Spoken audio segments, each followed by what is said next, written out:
प्रार्थना हमारे लिए क्यों महत्वपूर्ण है। ये बहुत ही अच्छा विषय है, बहुत अद्भुत है, क्योंकि हम जो भी कुछ प्रभु के सामने मांगते हैं, हमारा मांगना, हमारा प्रभु से चाहना, चाहे हम समस्या के लिए हो तो हम प्रार्थना करते हैं, यदि हमारी कोई आवश्यकता हो तो हम प्रार्थना करते हैं। इसका अर्थ है हर एक बात के लिए हम प्रभु के पास आते हैं और प्रार्थना में रखते हैं, उन बातों को प्रार्थना में मांगते हैं।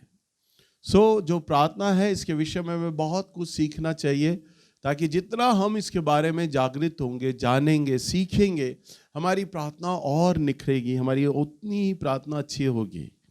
आज का हमारा जो विषय बहुत ही महत्वपूर्ण विषय है, और जो हम सीखने जा रहे हैं प्रार्थना में, वो एक बहुत ही गहरी बात है जो पवित्र आत्मा ने मुझे सिखाया है।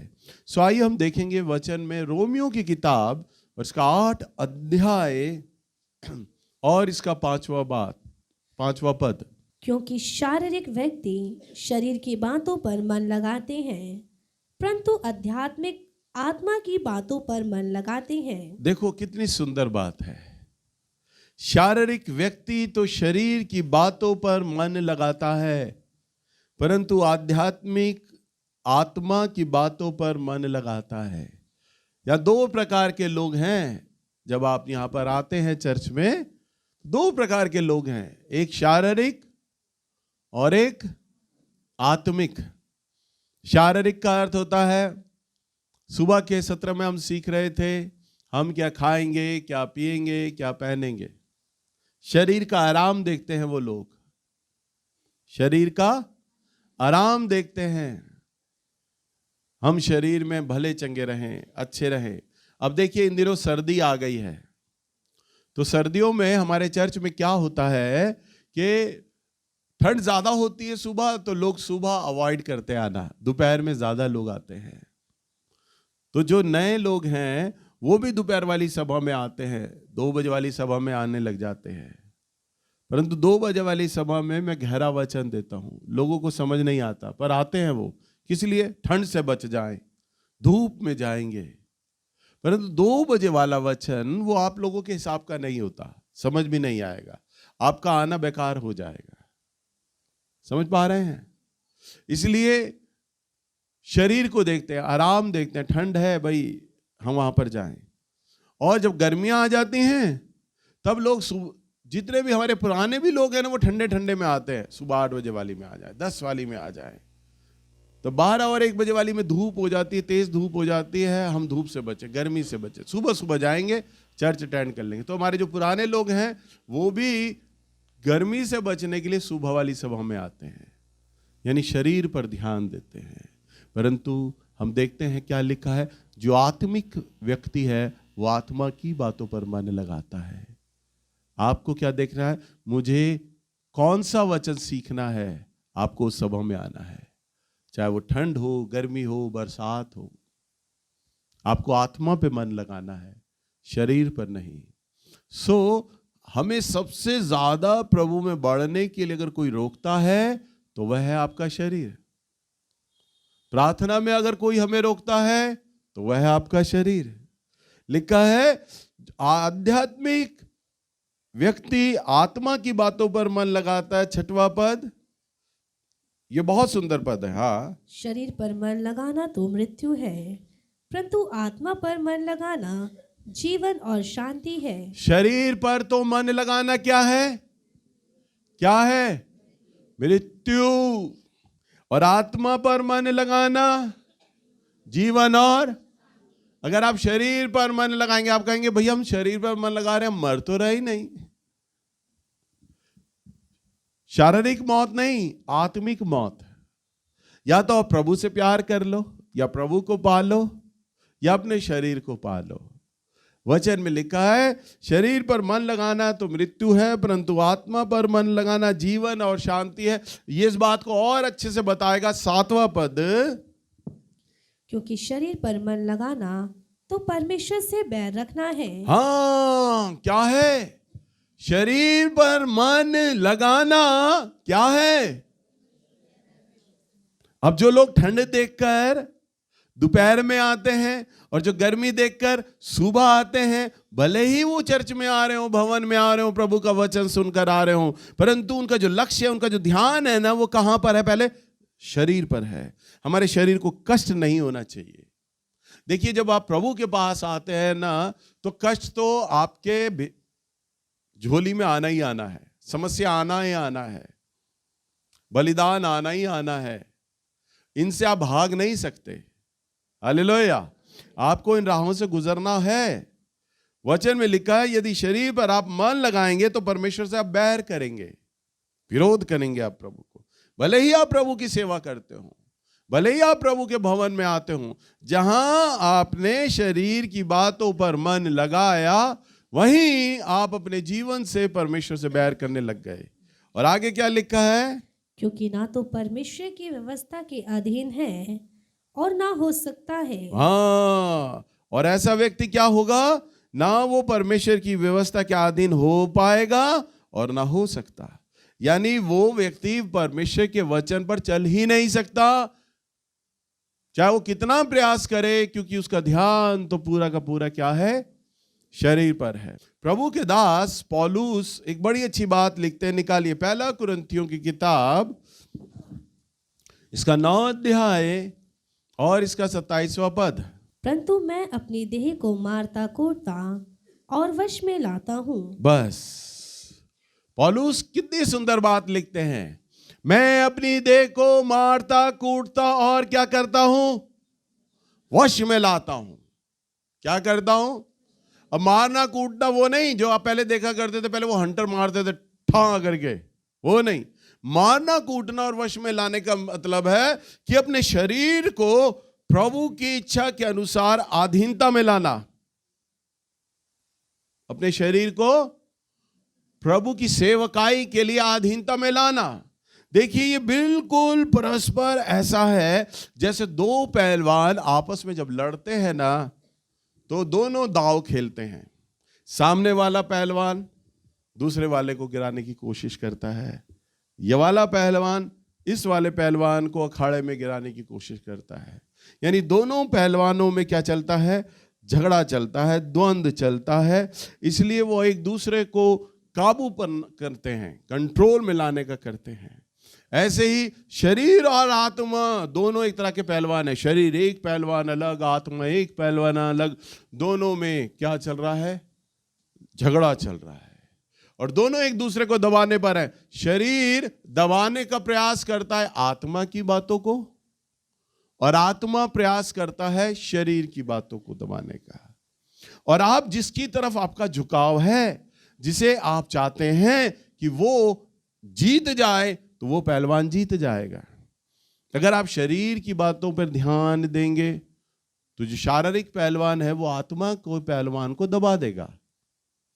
और अगर आप आत्मिक बातों पर ध्यान देंगे, तो जो आपका आत्मिक पहलवान है वो शरीर की बातों को हरा देगा। तो आपको चाहिए कि आप आत्मा की बातों पे अपना ध्यान लगाएं। हालेलुया। हर जगह, हर बात में। उदाहरण के लिए, आप प्रार्थना करने जा रहे हैं रात के समय, तो आपका शरीर आराम मांगेगा। ठंड हो गई है, हर व्यक्ति का मन होता है बिस्तर में घुस जाना, रजाई में घुस जाना। शरीर कहेगा आराम से रजाई में चले जाओ, सो जाओ, गर्म रजाई बड़ी अच्छी है, आपको लगेगा। परंतु आत्मा कहेगा नहीं, प्रार्थना कर। आत्मा क्या कहेगा? प्रार्थना कर। आप ध्यान देना, जो चीज आपको जब ज्यादा प्रिय होती है ना, वहीं पर पवित्र आत्मा आपके संग खड़े होते हैं और शरीर को हैराना सिखाते हैं। वो सिखाने के लिए प्रेरित करते हैं। पवित्र आत्मा सभ्य परमेश्वर है, जबरदस्ती का परमेश्वर नहीं है। तो सभ्यता के साथ आपको सिखाता है। जब जब आपका शारीरिक बातों पे मन जाएगा, तब तब पवित्र आत्मा आपकी सहायता करेगा कि आप आत्मिक बातों पे मन लगाएं। आप सोने लगेंगे, प्रभु की आत्मा आपको बोलेगी खड़ा हो जा और प्रार्थना कर। आप कहेंगे ओ प्रभु आज दिन भर काम किया है और प्रार्थना में अब ध्यान नहीं लग पाएगा, प्रभु अब ठंड बहुत हो गई है, प्रभु आराम करना। सुबह सुबह मैं जरूर प्रार्थना करूंगा, सुबह मैं जल्दी उठ के प्रार्थना करूंगा। प्रभु शांत हो जाएंगे, प्रभु की आत्मा शांत हो जाएगी, आपको अवसर देगी। शायद मेरा बेटा मेरी बेटी अब उठेगा या उठेगी और प्रार्थना करेगी। आप सुबह उठेंगे, प्रभु की आत्मा इंतजार करेगी, फिर प्रभु की आत्मा हौले से बोलेगी तूने रात में कहा था प्रार्थना कर।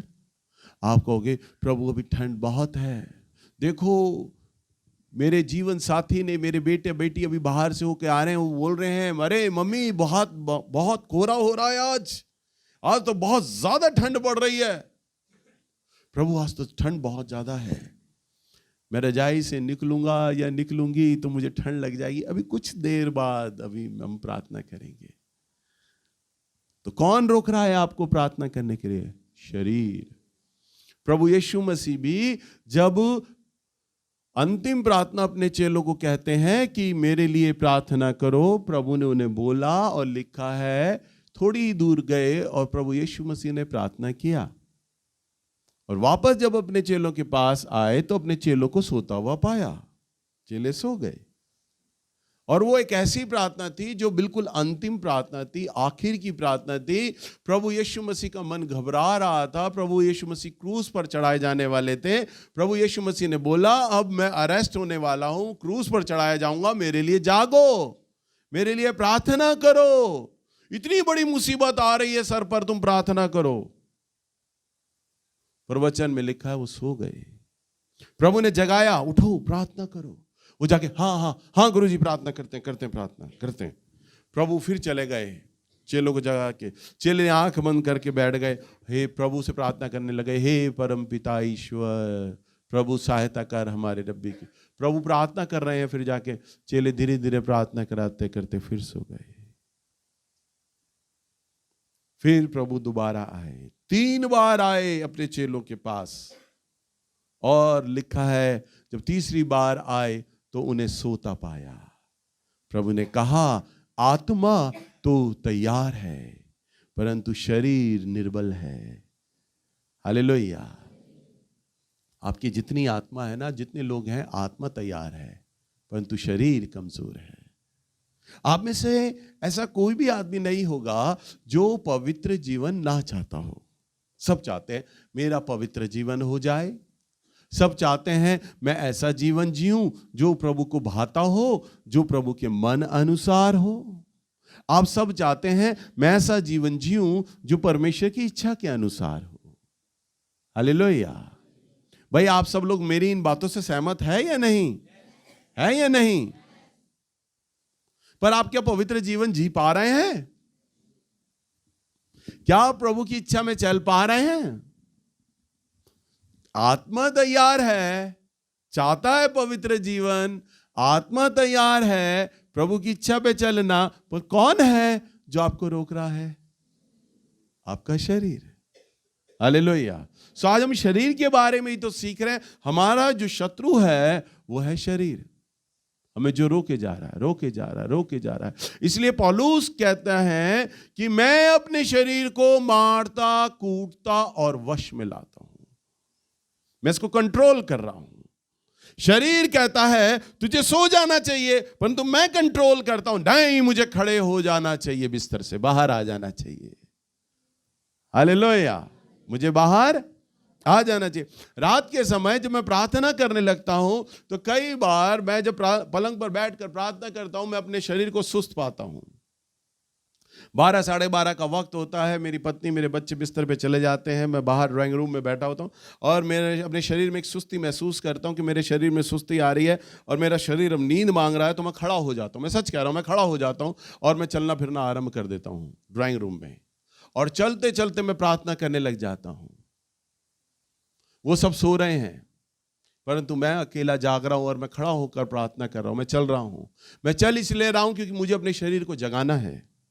मेरा शरीर नींद मांग रहा है, मेरा शरीर आराम मांग रहा है। आराम किसे अच्छा नहीं लगता? शैतान विचार देता है, देख तेरी पत्नी सो रही है, तेरे बच्चे सो रहे हैं, जा तू भी सो जा। परंतु नहीं, मुझे तो जागना है, मुझे तो शरीर को जगाना है, मुझे तो अपनी देह को मारना, कूटना और वश में लाना है, मुझे तो प्रार्थना करना है, मुझे जगाना है अपने शरीर को और प्रार्थना करना है। अगर मैं रोज ऐसे सोचूंगा कि नहीं अब मैं सो जाऊं सो जाऊं सो जाऊं सो जाऊं, तो कभी वो दिन नहीं आएगा जब मैं प्रार्थना कर पाऊंगा, क्योंकि हर बार मैं शरीर की ही मांग पूरी करता रहूंगा और मैं प्रार्थना नहीं कर पाऊंगा। तो अगर मुझे आत्मिक बातों में आगे बढ़ना है, प्रभु की इच्छा को पूरा करना है, तो मुझे तो शैतान को हराना पड़ेगा, शरीर को हराना पड़ेगा। हम हर बात में शैतान को तुरना नहीं दे सकते, अपनी जिम्मेदारियों को बोझ भी हम शैतान को नहीं दे सकते। कभी कोई आदमी ऐसा नहीं है जो अपनी गलती को स्वीकार ले। यह तो अदन की वाटिका से समस्या चल रही है। प्रभु ने आदम से पूछा, तूने फल क्यों खाया? उसने कहा, प्रभु जो स्त्री तूने बनाई है उसने खिला दिया मुझे। उसमें भी प्रभु का दोष, तूने बनाई थी औरत ऐसी, उसने मुझे फल खिलाया। प्रभु ने स्त्री से पूछा, तूने क्यों किया भाई, तूने भी क्यों फल पा लिया? प्रभु जो आपने जो सांप बनाया है ना, गलती वो आपकी थी, सांप भी आपने बनाया, उसने मुझे बहकाया और मैंने वो फल खा लिया। हालेलुया। तो दोनों आदम हव्वा ने किसकी गलती बताई? परमेश्वर की। अपनी गलती नहीं स्वीकारी। हाँ प्रभु हम गलत हो गए, हम अपनी भावनाओं में बह गए, हमने आपकी बातों पे ध्यान नहीं दिया, हम शैतान की बातों पे आ गए, हम चले गए ना। कभी कोई आदमी अपनी गलती नहीं मानता। आप कभी अपनी गलती नहीं मानते।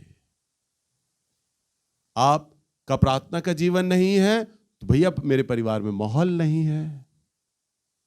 मेरा प्रार्थना का जीवन क्यों नहीं है? भैया मेरा घर छोटा है।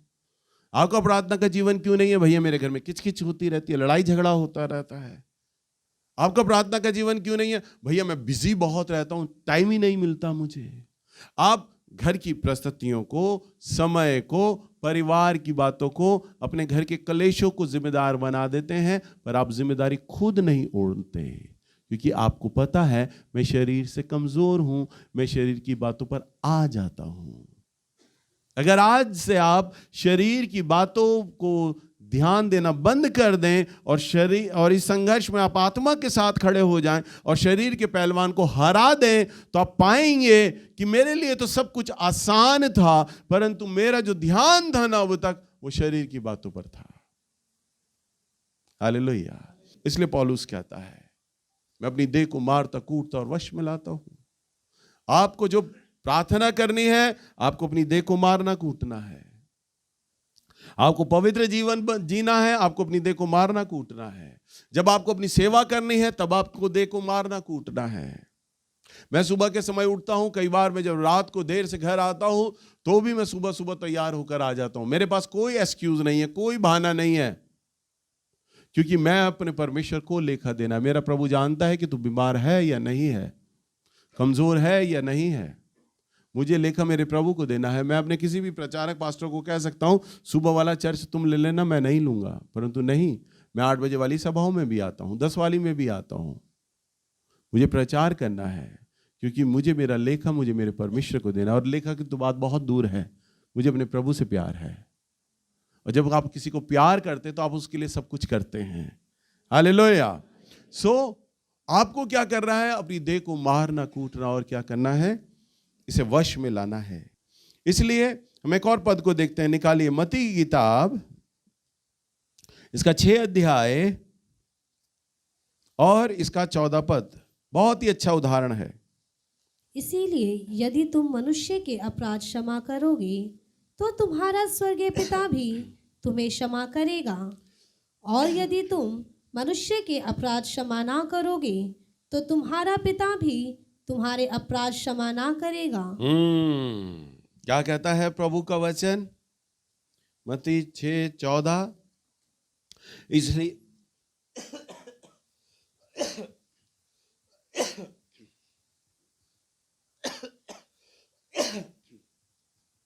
इसलिए तुम मनुष्य के अपराध क्षमा करोगे तो तुम्हारा पिता भी तुम्हारे अपराधों को क्षमा करेगा। कितने लोग चाहते हैं कि प्रभु हमारे अपराधों को क्षमा कर दे? हाँ, मुझे मालूम था ऐसा ही होने वाला है।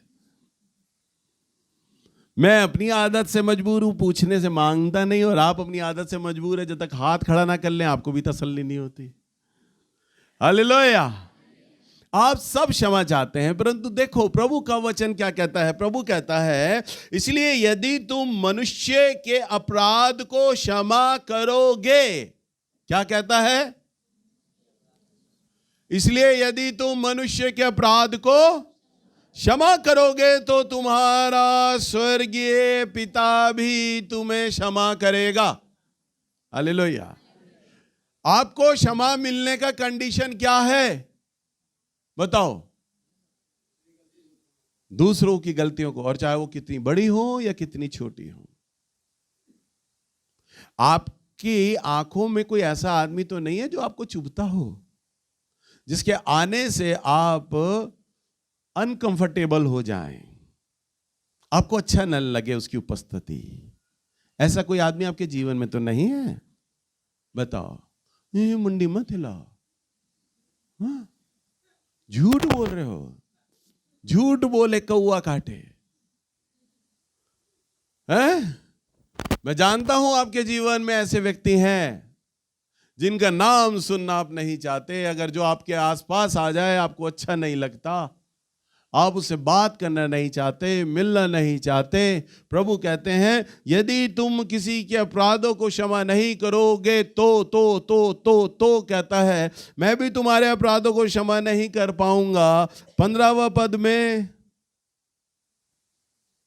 यदि तुम मनुष्य के अपराध क्षमा ना करोगे तो तुम्हारा स्वर्गीय पिता भी तुम्हारे अपराध क्षमा ना करेगा। अगर तुम किसी के अपराधों को क्षमा ना करो तो क्या कहता है? तुम्हारा भी अपराध क्षमा ना होगा।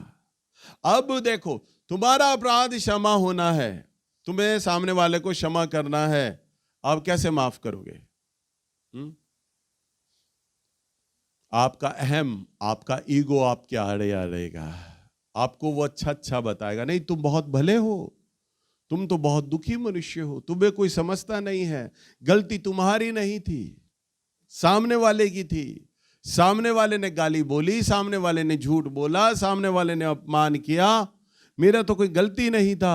परंतु फिर भी तुम्हारी गलती चाहे हो या ना हो, प्रभु कहता है तुम अपनी गलतियों को मान लो। तुम अपनी गलतियों को क्या करो? मान लो, क्षमा कर दो। मेरे जीवन में प्रभु ने मुझे कई बार सिखाया कि सामने वाले को क्षमा करो, क्षमा करो, क्षमा करो, क्षमा करो। अब मैं झूठ नहीं बोलता, मैं सच कहता हूं। प्रभु ने बाद में मेरा मन ऐसा बना दिया, मैं क्षमा कर देता हूं सबकी गलतियों को। सामने वाले की गलती जानकर भी मैं उसे क्षमा कर देता हूं। मैं बड़ाई नहीं कर रहा, मैं सच कह रहा हूं। अगर मेरा प्रभु यहां खड़ा होता तो वो मेरे बारे में गवाही देता इस बारे में, जो नैल्स कह रहा है वो बिल्कुल ठीक है, मैं माफ कर देता हूं। सामने वाले की गलती सुनने से पहले, उसकी गलती जानने से पहले, उसकी सॉरी बोलने से पहले भी मैं माफ कर देता हूं उसे। मेरे मन में कभी किसी के लिए जलन, कुड़कुड़ाहट, गुस्सा, बदला लेने की भावना, नीचा गिराने की भावना नहीं होती। प्रभु ने मुझे सिखाया, प्रभु का अनुग्रह और सिखा रहा है। मैं वैसे ही प्यार करता हूं उस आदमी से जैसा मैं पहले उसे किया करता था। मुझे पता है, उदाहरण के लिए मुझे पता है ये लड़की मेरी चुगलियां कर रही है, मुझे पता है ये लड़की मेरे लिए ऐसा कर रही है, या मेरे से बदला ले रही है, या कुछ कर रही है, परंतु मेरे मन में इसको लेकर रत्ती भर भी फर्क नहीं आएगा। नहीं आएगा फर्क, नहीं आता। मेरी पत्नी मुझे कई बार बोलती है, पता नहीं तुम किस मिट्टी के बने हो, आज तक मुझे समझ नहीं आया, तुम कैसे गलतियों को माफ कर देते हो। मेरे प्रचारक लोग, मेरे भाई बहन लोग सारे चकराते हैं, कई बार कहते हैं आप तो भैया फटाफट भूल जाते हो सामने वालों की गलतियां। बढ़ाई नहीं कर पा रहा, मैं बढ़ाई नहीं कर पा रहा, मैं आपको सिखाने का प्रयास कर रहा हूं। प्रभु ने मेरा स्वभाव बनाया है ऐसा, मैं जानता हूं मेरा ये स्वभाव है मेरे परमेश्वर में ऐसा, और शायद प्रभु को मेरा ये नेचर पसंद लगता है, क्योंकि प्रभु ने इस सेवा दौरान शरीर को मारना कूटना सिखाया है कि आपको आपके शरीर को परमेश्वर के मन अनुसार अगर आपको चलाना है ना, तो कैसे आपको अपने देह को, अपने शरीर को मारना कूटना होगा। मुझे याद है एक बार हमारे आत्मिक पिता आमोस भैया ने एक गवाही दी। उस गवाही में उन्होंने बड़ी अच्छी बात बोली। उन्होंने बोला कि प्रारंभिक दिनों की बात है, तब मेरे आत्मिक पिता आमोस भैया सब इंस्पेक्टर हुआ करते थे और उन ड्यूटी के बाद वो बड़ी बड़ी चंगाई सभाओं को लिया करते थे। और जैसे भाई ये कैमरा चलाकर रिकॉर्ड कर रहे हैं, तब उनकी सेवकाई में भी भाई लोग कैमरा लिए होते थे और भाई की आमोस भैया की सभाओं को रिकॉर्ड किया करते थे। उनके एक दोस्त ने उनसे कैमरा मांगा, भाई आमोस मेरे घर में एक फंक्शन है, अपना कैमरा दे दो, जरूरत तो नहीं है उन दिनों। अब भैया ने कहा नहीं, अभी तो थोड़े दिन तक मुझे सभाएं नहीं है, तुम ले सकते हो कैमरा। भैया ने अपने दोस्त को कैमरा दे दिया। कई दिन बीत गए, कैमरा नहीं आया। भैया ने कहा अरे कैमरा नहीं आया। भैया की चंगाई सभा आ गई बिल्कुल सर पर, और भैया के पास वो कैमरा नहीं आया। भैया ने अपने दोस्त को फोन किया, अरे यार तू वो कैमरा ले गया था, मेरी प्रार्थना सभा है कल, जल्दी से फटाफट कैमरा ला दे। उसने कहा किस कैमरे की बात कर रहे हो? भैया ने बोला अरे ध्यान नहीं है, तुम फला फला दिन आए थे, कह रहे थे मेरे घर में फंक्शन है और मुझे कैमरा चाहिए, वो वाला कैमरा मांग रहा हूं। उसने कहा अरे कोई भी कैमरा नहीं है मेरे घर पे, तुम लेके ही नहीं गए, मैं लेके ही नहीं गया, तुम्हें गलती हो रही है। भैया कहते मुझे इतना गुस्सा चढ़ा, मुंह पे आदमी झूठ बोल रहा है कि कैमरा नहीं है। भैया कह रहे मैं थाने जा रहा था, मैं अपनी ड्रेस में था, मैंने बुलेट चलाई और बुलेट लेकर पहुंच गया पुलिसियाई ड्रेस में उसके घर, दंदनाता हुआ गुस्से में। और मैंने भैया को कहा तू झूठ बोल रहा है, दोस्त का तो घर था। भैया ने जाके अलमारी खोली और सामने कैमरा पड़ा था। भैया ने कहा ये रहा मेरा कैमरा देख, और भैया ने उसकी अलमारी से अपना कैमरा उठाया और चलने लगे। वो दोस्त भी वहीं खड़ा हो गया और उसने कैमरा पकड़ लिया। उसने कहा ये कैमरा तो मेरा है। भैया कह रहे तू पागल हो गया, तेरे पे चोरी का इल्जाम लगा दूंगा। आमोस भैया बोलते मुझे इतना गुस्सा आया, दरोगा से पंगा ले रहा है, इसे थाने में बंद करूंगा। भैया ने कहा मेरे इसने कैमरा छीन लिया, और आपस में दोनों को लेकर हाथापाई शुरू हो गई कैमरे को लेकर। भैया बोले ये कैमरा मेरा है, भैया का दोस्त बोले नहीं ये कैमरा मेरा है, मेरा है। और अभी हाथापाई हो ही रही है, प्रभु की आत्मा ने आमोस भैया को बोला कैमरा छोड़ दे। भैया ने मन ही मन में जब प्रभु ने बोला, भैया ने कहा ये प्रभु आप क्या कह रहे हैं? भैया ने कैमरा छोड़ दिया। भैया ने कहा इसके घर से वापस चला जा। भैया ने उसे कुछ नहीं कहा, अपने घर आ गए। अब अगले दिन की प्रार्थना करी थी। भैया को बहुत गुस्सा, कैमरा एक तो ले गया, अब इस पे केस लगाऊंगा, इसे थाने में बंद करूंगा, प्रभु ने क्यों बोला कैमरा छोड़ दे। भैया आए घर में, भैया आकर बैठे और प्रार्थना करने लगे, प्रभु आपने क्यों बोला, वो कैमरा आपकी सेवा में इस्तेमाल होता है, मेरे दोस्त ने झूठ बोल रहा है, हड़प लिया मेरा कैमरा, अब तो मैं इसे थाने में बंद करूंगा। प्रभु ने बोला अपने कैमरे को भूल जा। उन्होंने कहा नहीं प्रभु, दरोगा से पंगा लिया है, नहीं भूल सकता कैमरा।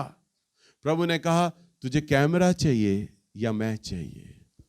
प्रभु ने कहा, आमोस भैया ने कहा प्रभु मुझे आप चाहिए। प्रभु ने कहा अपने दोस्त को भी माफ कर दे इस गलती के लिए। मैंने कहा नहीं प्रभु ये माफ नहीं करूंगा, झूठ बोला है, मेरी गलती नहीं है, सामने वाले की गलती है, झूठ बोल कर ले गया, कैमरा रख लिया, कैमरा में देख रहा हूं मेरा कैमरा है और तो भी वो अपना कैमरा बता रहा है, मैं माफ नहीं कर सकता। प्रभु ने कहा तुझे मैं चाहिए या तेरा ईगो चाहिए, तेरा अहम चाहिए? भैया ने बोला प्रभु मुझे आप चाहिए। प्रभु ने कहा अपने अहम को कुचल दे। आमोस भैया ने कहा प्रभु मुझसे अपना ईगो, अपना गुस्सा छोड़ा नहीं जा रहा है, आप मेरी सहायता करें। तब आमोस भैया बोलते अभी तो मैं गुस्से में बैठकर प्रार्थना कर रहा था, प्रभु की आत्मा मुझ पर उतर आई, टप टप करके आंसू बहने लग गए, मैं रोने लग गया और मैं रोए जा रहा हूं और मैं कैमरे को पूरी तरह भूल गया और मैं परमेश्वर के तरस और परमेश्वर के प्रेम में डूब गया। और कहते हैं जिस आदमी को मैं चोर उचक्का बता रहा था, धोखाधड़ी बता रहा था और उसे थाने में बंद करने का कोशिश कर रहा था, प्रभु की तरफ से मैं उसे आशीष वचन दे रहा हूं। मैंने उसे माफ कर दिया अपने दिल से पूरी तरह और उसके लिए मैं प्रार्थना कर रहा हूं प्रभु उसके जीवन में आप बदला नहीं लीजिएगा प्रभु। वो आपका बेटा है। और वो प्रार्थना करने लग गए, पिता इसकी इस गलती के लिए क्षमा कर दे, इसे भी उद्धार का अनुभव दिखाएं। जब ये आपको जान लेगा, आपके प्रेम को जान लेगा, तब ये ऐसी गलतियां नहीं करेगा। और कहते आंसू पोंछने के बाद, प्रार्थना करने के बाद मैंने अपने दोस्त को फोन किया और मैंने कहा, भाई मेरे मन में तुम्हारे लेकर गलतियां नहीं है। कह रहा वो सामने वाला पूरा तरारे में गुस्से में बोले जा रहा, मेरे घर में तू आया था, तूने लड़ाई झगड़ा की थी। भैया बोलते, भैया माफ कर दे, मुझसे गलती हो गई।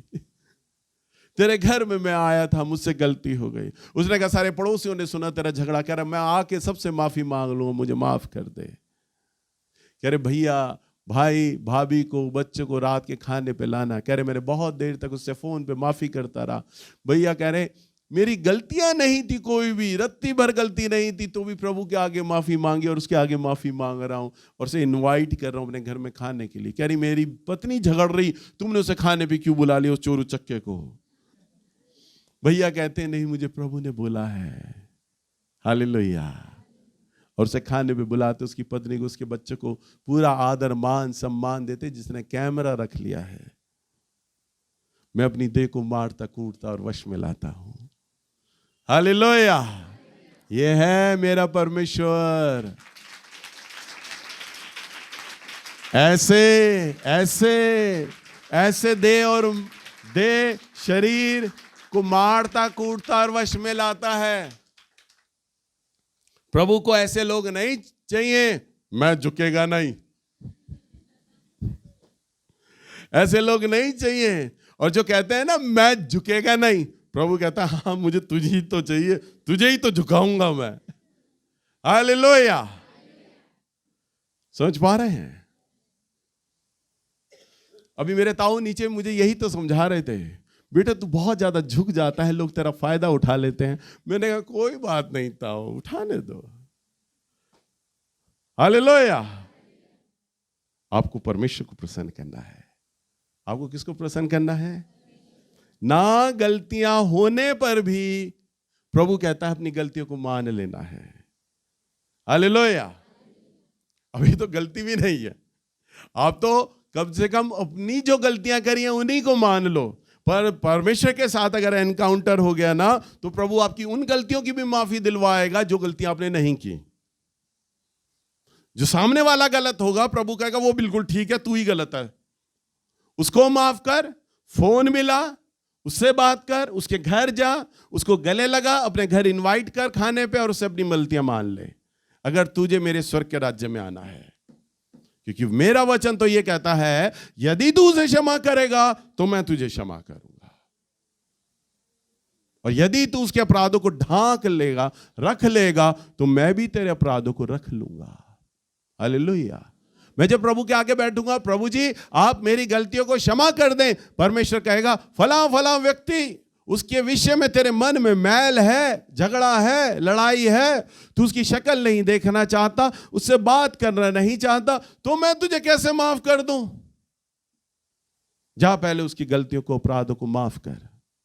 तो मुझे क्या करना होगा? मैं तो चरवाहा हूं, भेड़े चरा रहा हूं, मुझे पहले उसकी गलतियां क्या करना होगा? माफ करना होगा। तब प्रभु मेरी गलतियों को क्या करेगा? माफ करेगा। हालेलुया। मैं सच कह रहा हूं, मेरा अगर प्रभु होता तो वो ये बताता कि वास्तव में जो नेल्स कह रहा है वो बिल्कुल ठीक है। कई सालों से, 27-28 सालों से पवित्र आत्मा मुझे सिखाता आया, बताता आया।